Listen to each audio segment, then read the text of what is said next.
자, 이번 시간에는 저번 시간에 이어서 산업안전보건법 중에서 용어 정리에 대해서 한번 해보도록 하겠습니다. 저번 시간에 했던 내용이죠. 용어의 정리. 자, 우리가 산업안전보건법에서 자주 나오는 용어와 그 해석을 정확하게 알기 위해서 이제 세세하게 하고 있죠. 그래서 저번 시간에 했던 사업주 의무, 사업주에는 의무가 반드시 따르죠. 산업재해를 예방해야 될 의무가 따릅니다. 법으로 정해져가 있고 반드시 따라줘야 되는 거겠죠. 그리고 사업주는 쾌적한 작업 환경을 조성해야 되겠죠. 근로자들에게 근로자들이 작업을 쾌적하게 할 수 있는 그런 환경을 조성해 줘야 됩니다. 그 환경을 조성하기 위해서 법이 강제하고 있죠. 그 다음에 이 근로자들의 근로 조건을 개선해야 됩니다. 아주 좋은 방향으로 자꾸 개선을 해야 되는 의무가 있는 겁니다. 그죠? 그럼 의무가 이 도덕적인 사항이냐 아니면 법적인 강제 사항이냐 하면 법적인 강제 사항입니다. 산업안전보건법은 법에는 그 근로 조건을 개선하는 거겠죠.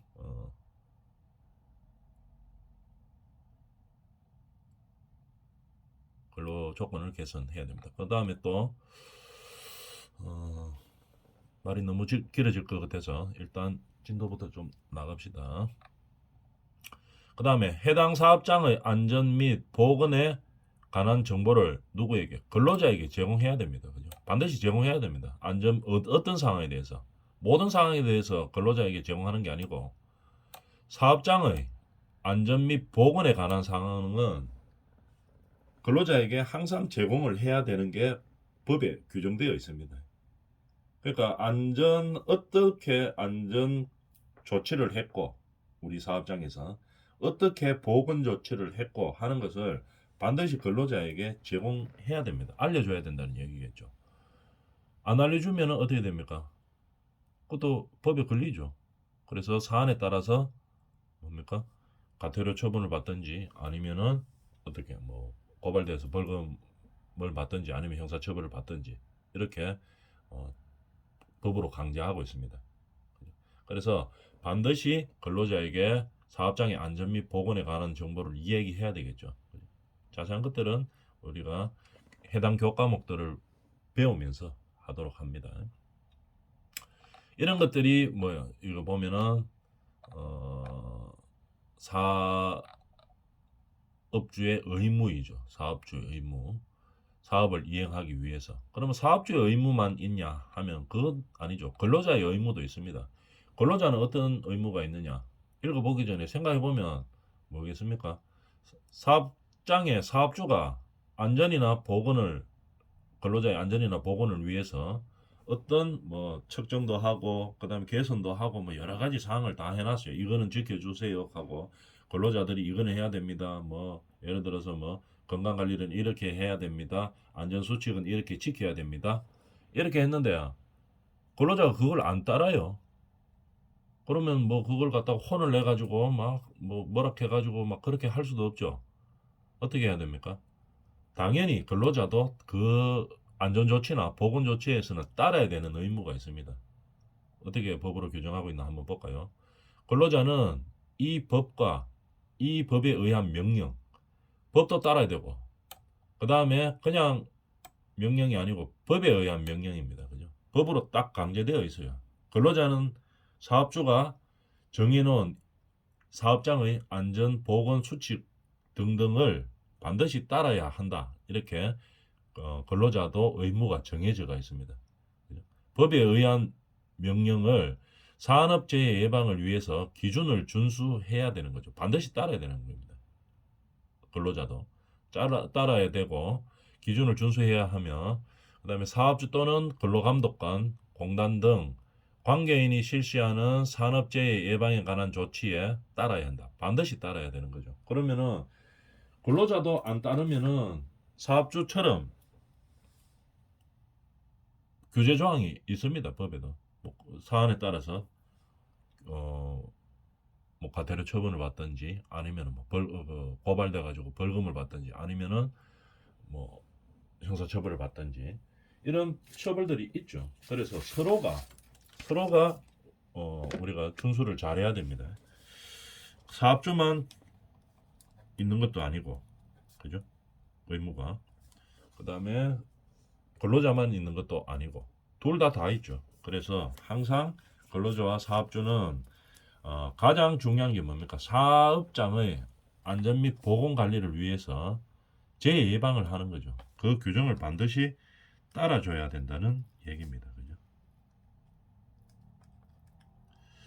그러면은 우리가 이제 이 법규를 하고 있으니까 법규에 대해서 보면은 이 법에는 임의법규가 있고 강행법규가 있습니다. 그러면 임의법규는 뭐냐 하면은 민법 같은 거 있죠. 우리가 계약하면 계약했는 거를 그 효과를 인정해 주죠. 법에서. 예를 들어서 뭐 부동산 계약 이런 거 얼마에 팔기로 한다. 뭐 이 땅을 뭐 3억에 팔기로 한다. 그 다음에 뭐 어떤 뭐 건물을 얼마에 팔기로 한다. 아니면 사인 간의 약정 있죠. 내가 니한테 뭐 어떻게 해주기로 하겠다 하는 거. 사회 통념상에 위배되지 않는 그런 행위들은 사적 계약을 인정해 줍니다. 법에서는. 그죠? 그 사회 통념상 전혀 안 맞는 계약들 이런 것은 법에서 인정해 주지 않죠. 그러나 민법에서 말하는 사인 간의 계약 이런 것들은 법에서 다 인정을 해 줍니다. 뭐 내가 얼마에 이 물건을 팔기로 한다. 그다음에 뭐 어떤 정도의 이 하자 보수에 대해서 책임지기로 한다. 또는 뭐 어떤 여러 가지 사적 계약들이 있지요. 뭐 이거 그뭐 돈을 빌려 가지고 뭐 이자를 얼마 주기로 한다. 뭐 이런 것들은 이제 사회 통념상에 맞는 거는 다 인정해 줍니다. 뭐 예를 들어서 이자 제한법이 있어 가지고 개인 간에 빌려 주는 거는 연 뭐 이자를 25% 넘어가면 법에서는 인정을 안 하죠. 그래서 이런 사회 통념상 범위를 넘어가지 않는 범위 안에서의 사인 간의 계약은 법으로 인정을 해 주죠. 그런 걸 갖다가 임의법규라고 이야기하는 겁니다. 근데 이 산업안전보건법은 이런 임의법규가 아니고 강행법규입니다. 강행법규. 이게 뭐냐 하면은 근로자하고 사업주하고 예를 들어서 계약을 했어요. 내가 혹시 안전관리를 사업주가 조금 못해도 네가 책임지고 잘 해야 된다. 그죠? 네가 책임지고 잘 해가지고 안전사고가 혹시 나면 근로자 네가 잘못했다고 인정하고 네가 치료 다 받고 네가 뭐 보상도 사업자에게 뭐 요구하지 않는다. 이렇게 예를 들어가 뭐 계약을 적었다고 봅시다. 이거는 이 산업안전보건법에 이런 것은 인정을 안 해주는 겁니다. 그죠? 아무리 사업자하고 근로자하고 둘이 앉아가지고 뭐 그런 뭐 안전상 또는 보건상 어떤 특약 조항을 적었다고 하더라도 인정 자체를 안 해줍니다. 그죠? 왜? 강행법규이기 때문에. 국가에서 정한 이런 산업안전에 관련된 사항에 대해서는 반드시 이렇게 따라라. 비록 개개인 사업주와 근로자가 약정을 했을지라도 반드시 국가에서 정한 기준에 맞추어서 사업장의 안전관리와 보건관리를 하라고 정해놓는 법이죠. 그래서 사적으로 계약했는 거 이런 거는 인정을 안 해줍니다. 법으로 인정을 해주지 않고 산업안전보건법에서 정한 규정을 인정해 주는 거죠. 그죠? 그게 더 앞선다는 얘기겠죠. 그런 법규를 강행법규라고 이야기합니다. 이런 강행법규들이 뭐 대표적인 게 산업안전보건법이고 또 뭐 노동법이고 이런 거죠. 노동법도 마찬가지입니다. 그 뭐 퇴직금은 뭐 안 주기로 한다. 주로 많이 쓰는 게 그런 거죠. 퇴직금은 기존 지급한 뭐 급여에 포함되어 있다. 이렇게 뭐 예를 들어서 뭐 근로계약서를 썼다. 나중에 퇴직금 정산은 해달라고 근로자가 요구하면 어떻게 됩니까? 그렇게 썼음에도 불구하고 무조건 해줘야 됩니다. 그죠? 퇴직 이후에 해야 되는 거겠죠. 퇴직 이후에 지급해야 되는 겁니다. 그 다음에 그 뭐 중간에 근로관계에 있을 때 작성했던 그러니까 근로계약서에 중에서 근로자한테 불리한 조항들은 인정 안 해줍니다. 이런 것들이 전부 노동법으로 정해져가 있죠. 그래서 이런 것도 강행법규입니다. 그래서 임의법규와 강행법규의 차이에 대해서 이야기를 했죠. 강행법규, 산업안전보건법은 강행법규다 하는 거 알아둡니다. 반드시 국가가 정한 기준에 따라야 되는 겁니다. 사적으로 아무리 뭐 계약을 하고 이런 것도 안 된다는 얘기겠죠. 자, 그래서 이 근로산업안전보건법의 강행 법규의 의미에 대해서 한번 생각해 봤죠. 그 다음에 산업재해 예방시설의 설치 운영을 어떻게 하는가 한번 볼까요? 산업재해 예방시설이 많이 있죠. 산업재해를 예방하기 위해서 하기 위한 시설들이 어떤 게 있나 한번 볼까요? 예방하기 위해서 시험에 잘 나옵니다. 자격증 시험이나 이런 것도 하기 위해서 뭐 금지 표시가 있고, 그 다음에 경고 표시가 있고, 그 다음에 뭐 지시 표시가 있고, 그 다음에 안내 표시, 이렇게 네 가지로 나눠줄 수 있습니다. 그래서 만약에 시험 같은 데 나올 때는 기사 시험이 이렇게 나오겠죠. 산업재해 예방시설의 설치 운영에 관한 내용이 아닌 것은, 그래놓고 하나는 1번 금지 표시, 2번 경고 표시, 3번 지시 표시까지는 다 맞죠. 4번 뭐 다른 표시, 안내 표시 말고 다른 표시라고 명기해 놓고 틀린 것을 찾아라 하면 4번이 되겠죠. 그래서 해당하는 표시는 네 가지입니다. 금지 표시, 경고 표시, 뭐를 하지 마라 하는 겁니다. 그죠?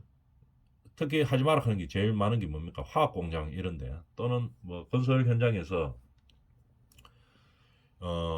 뭐 우레탄 펌 쏘는 지역 펌 쏠 때 옆에서 담배 피웠다가 어떻게 됩니까? 저번에 이천에서 큰 화재 났었죠. 창고 짓다가. 금지 표시 반드시 해줘야 됩니다. 이 지역에서 뭘 하지 말아라 하는 거. 담배 피지 말아라. 금지 표시입니다. 일로 들어가지 말아라 하는 거. 금지 표시죠. 출입 금지. 보행 금지. 예를 들어서 우리 지금 그 건축에서 보면은 CIP라고 뭐 기초 파고 이런 게 있어요. 일로 들어가면 위험합니다. 금지 표시 반드시 해놔야 됩니다. 모르고 사람들이 가다가 뭐 물에 빠져가지고 뭐 다칠 수도 있고 이렇기 때문에 가지 말아야 될 지역은 금지 표시를 해줘야 되는 거죠. 차량 동행이 안 되면 차량 동행 금지. 이거 사용하면 안 됩니다. 그럼 사용 금지 표시. 여기 올라타면 안 됩니다. 탑승 금지, 뭐 물체 이동 금지, 화기 금지. 여기서 불 사용하면 안 됩니다. 유기화학물이 많아가지고 이런 금지 표시가 있는 거죠. 그러면 시험에 또 이렇게 나오게 나오는 방법 두 가지입니다. 다음 중 아까 이야기했던 거 예방 시설에 대한 표시는 몇 가지 표시가 아닌 것은 이래가 금지 표시, 경고 표시, 그다음에 뭐 지시 표시, 안내 표시 나와야 되는데 네 개 중에 하나를 바꿔놓고 아닌 거 찾아라 하는 거 하고, 그다음에 이 출입 금지가 경고 표시냐 금지 표시냐 이제 그거 말하는 거죠. 금년이 금지 표시냐 경고 표시냐 지시 표시냐 이거 해당하는가 구분하는 거죠. 읽어보면 다 알죠. 자세히 한번 생각해보면 잘 알 수 있습니다. 쉬운 문제, 점수 주기 위한 문제로 그런 것들이 많이 나오죠. 그래서 알아놓습니다. 경고 표시에는 뭐가 있나? 인화성 물질 경고, 신화성 물질 경고. 근데 이 말로 나오면은 이제 또 쉬운데 이 표로도 또 표만 딱 나올 수도 있어요. 근데 표 보면 이해하기 쉽도록 되어 있습니다. 이게 뭐 전기처럼 생겼죠. 그러니까 고압 전기 경고. 이 물건 매달리가 있네요. 그래서 뭐 크레인 같은 걸로 물건 이동할 때 하는 겁니다. 매달린 물체 경고, 매달린 물체 경고, 뭐 낙하물 경고, 낙하물이 많이 떨어진다 이런 얘기죠. 고온 경고, 이런 건 다 경고 표시들이죠. 그래서 요 표시들을 잘 한번 보도록 합니다. 그런 것들이 경고 표시고, 그다음 지시 표시, 보안경 착용. 여기는 뭐 어떤 작은 물체들이 막 튀어가지고 잘못하면 눈 다칠 수 있는 상황이다. 이래 되면 보호 안경을 반드시 쓰라고 지시하는 표시가 있습니다. 여기 보면 그림 보면 알 수 있죠. 안경, 근데 보호 안경이 아니고 뭐 선글라스 같이 생겼네요. 하여튼 이 보호 안경을 착용합니다. 보호 안경 뭔 줄 알죠? 고글처럼 이래 되어 있는 거 있죠. 고글처럼 되어 있는데 그 산업 현장에서 써야 되기 때문에 썬팅대가 있으면 안 되죠. 그냥 좀 썬팅은 없이 어, 그냥 잘 보이도록 되어 있는 그냥 보호 안경입니다. 근데 방독 마스크 쓰고 뭐 방진 마스크를 쓰라든지 이런 것들은 다 지시 표시입니다. 귀마개 착용하라든지 추운 날, 그다음 안전화 착용하라든지 이런 다 지시 표시들이 있죠. 안전장갑. 그래서 안전화 이런 것들은 산업 현장에서 반드시 필요하죠. 요즘은 안전화 밑에 그냥 요 앞에 안전화는 보통 요 앞쪽에 쇠가 딱 박혀가 있습니다. 요 발가락 쪽에. 그래서 뭐 어떤 것들이 떨어져도 발을 보호할 수 있도록 요 앞에 쇠가 딱 달려가 있죠. 철판으로 딱 만들어 가지고 박혀가 있습니다.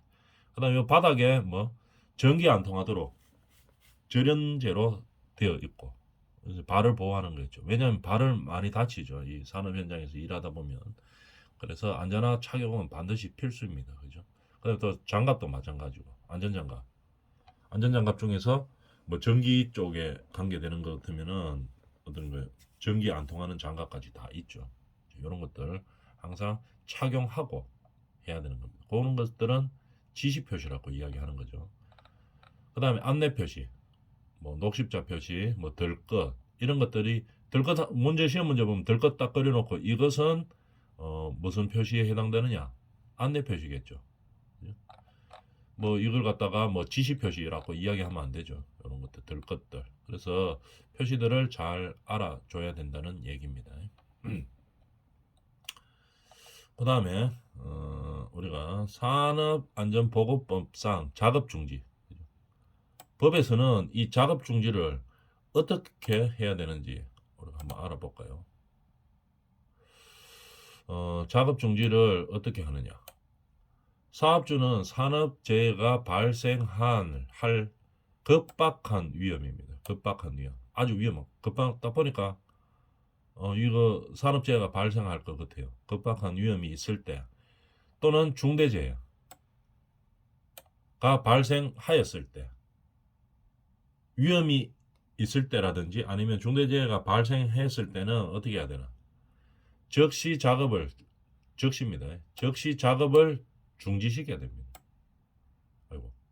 중지시켜야 되는 거죠. 중지 안 시키고 그 사람만 어떻게 병원 보내가 다시 일해 해가지고 이제 다시 일하고 이러면은 어떻게 됩니까? 산업안전보건법상 작업중지 위반에 딱 걸리죠.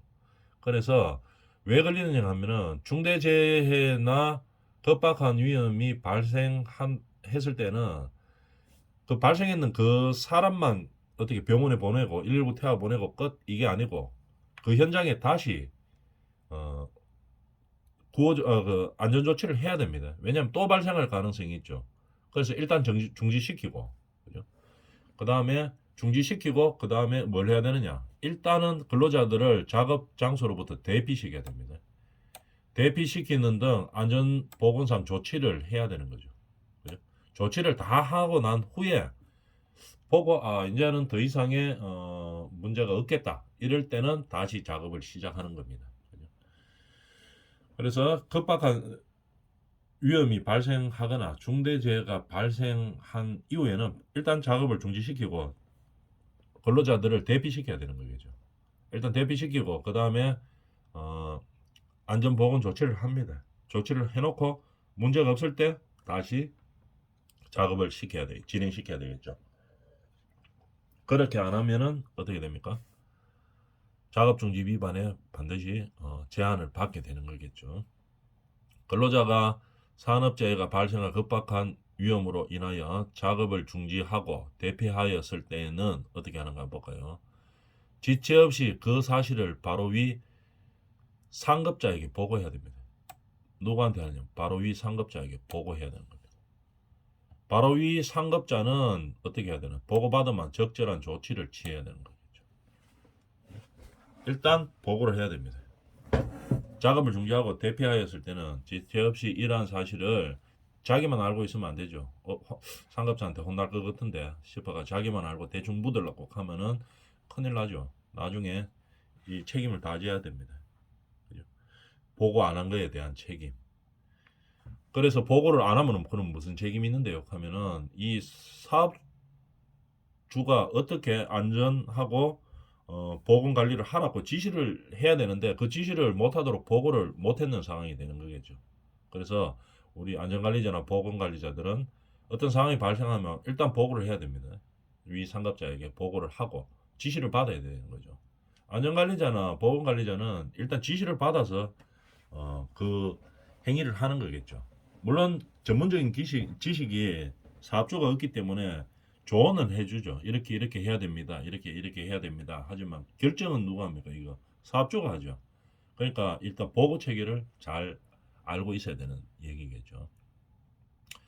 사업주는 사업재해가 발생할 급박한 위험이 있다고 믿을 만한 합리적인 근거가 있을 때에는 작업을 중지하고 대피한 근로자에 대하여 이를 이유로 해고나 그 밖에 불리한 처우를 해서는 안 된다 이 말입니다. 그 가만 생각해 보니까 이 사업주가 나중에 생각해 보니까 중대재해나 아주 뭐 급박한 위험이라고 보고가 들어와 가지고 이거를 뭐 작업 중지해라 하고 뭐 어떻게 막 지시를 내렸어요. 그러고 나서 가보니까 나중에 보니까 이게 뭐 그렇게 중대한 상황도 아니고 뭐 웬만하면 그냥 해서도 되는 상황인데 이 뭐 안전관리하는 사람들이 막 위험하다고 해가지고 막 너무 크게 이야기한 거 아니냐 이렇게 생각해가지고 그걸 가지고 이제 미운 털이 박혀가지고 좀 이따가 해고해야지 아니면 뭐 불이익을 줘야지 뭐 다른 데로 정근시켜야지 이렇게 절대로 하면 안 된다는 얘기입니다. 지금 하는 내용들은 만약에 위반하면은 어떻게 강행법규에 의해서 어떻게 됩니까? 반드시 처벌받습니다. 그래서 법을 정확하게 알고 있어야 되겠죠. 사업주는 그런 어, 안전관리자나 보건관리자의 이 위험을 저감시키기 위한 행위들에 대해서 그거를 이유로 해거나 불리한 사회 처우를 해서는 절대로 안 됩니다. 그 다음에 중대재해가 발생했을 때는 어떻게 하는가 한번 볼까요? 중대재해가 발생했을 때는 원인 규명, 이 뭐 때문에 했는지 반드시 합니다. 고용노동부 장관이 파견시키죠. 누구를 보냅니다. 그죠? 보낼 때 누구를 보냅니까? 이 전문가들을 보내죠. 그죠? 자기 노동부 소속 직원들도 가고 그 다음에 이 전문가들 관계되는 뭐 학교에 있는 교수님들도 가고 그 다음에 현장에 있는 전문가들 뭐 기술사라든지 이런 사람들을 파견해가지고 뭐 때문에 이런 사고가 났는지 원인 규명을 반드시 합니다. 하고 예방 대책을 수립을 하죠. 수립을 위하여 중대재해 원인을 조사하고 그 다음에 근로감독관도 파견시키죠. 근로감독관과 관계 전문가로 하여금 고용노동부령이 정하는 바에 따라 안전보건 진단 그 밖에 필요한 조치 안전보건 진단이나 그 밖에 필요한 조치를 하도록 되어 있습니다. 중대재해가 발생하면. 그죠? TV나 이런 데서 보면은 뭐 아파트 이런 데 뭐 어떤 뭐 사고가 났을 때 보면은 현장 중지시키고 그 다음에 어떻게 합니까? 이 전문가들 파견시키죠. 노동부에서 직원들도 나옵니다. 근로감독관도 나오고 뭐 근로감독관이 가서 이 안전이나 보건 쪽에 근로자들한테 뭐 위법하게 사업주가 지시했는 게 있는지 없는지 이런 거를 찾는 거죠. 그 다음에 관계 전문가들이 가서 이제 전문가들이니까 보면 알죠. 그래서 여기 이 현장에서는 무엇을 위반하고 무엇을 잘못해가지고 이런 사고가 발생했는지 이런 것들을 찾아주는 겁니다.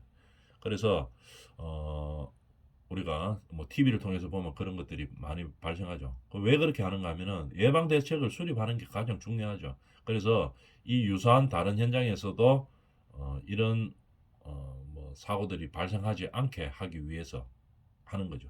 그 다음에 또 그 현장을 그냥 없애버릴 수는 없으니까 안전 조치를 개선하는 영향을 주는 거죠. 그래서 필요한 조치를 이렇게 하라고 이제 찾아내는 겁니다. 그런데 이 내가 보니까 내가 예를 들어서 내가 사업주인데 뭐 맨날 사업도 못하게 그 현장 세워놓고 그다음에 뭐 조사하고 막 이러니까 이미지도 안 좋아지고 이래가지고 우리 현장에 이제 들어오지 마세요 하고 한 이틀 했으니까 됐습니다 하고 이제 앞에 바리케이트 쳐가지고 이제 못 들어오게 막았다. 그러면 안 되죠. 절대로 안 됩니다. 중대재해가 발생했을 때는 이러한 근로감독관이나 관계 전문가들이 안전보건진단이나 뭐 필요한 조치를 하기 위해서 조사할 수 있는 만큼 조사할 수 있도록 반드시 협조해야 됩니다. 안 하면 어떻게 됩니까? 이것도 처벌받습니다. 누구든지 중대재해 발생 현장을 훼손하여 원인 조사를 방해해서는 안 됩니다. 그죠? 원인 조사를 방해해서는 안 된다 이 말이죠. 누구도 안 됩니다. 사업주도 안 되고, 그죠? 뭐 또 시도지사도 안 되고 아무도 안 되는 거죠. 하여튼 중대재해가 발생하면은 원인 조사를 충분히 해가지고 필요한 조치를 할 수 있도록 반드시 사업주는 협조해 줘야 되는 거죠. 그죠? 안 하면은 안 된다고 법에서 딱 강제하고 있는 그런 상황입니다. 자, 이번 시간은 여기까지 하도록 하겠습니다.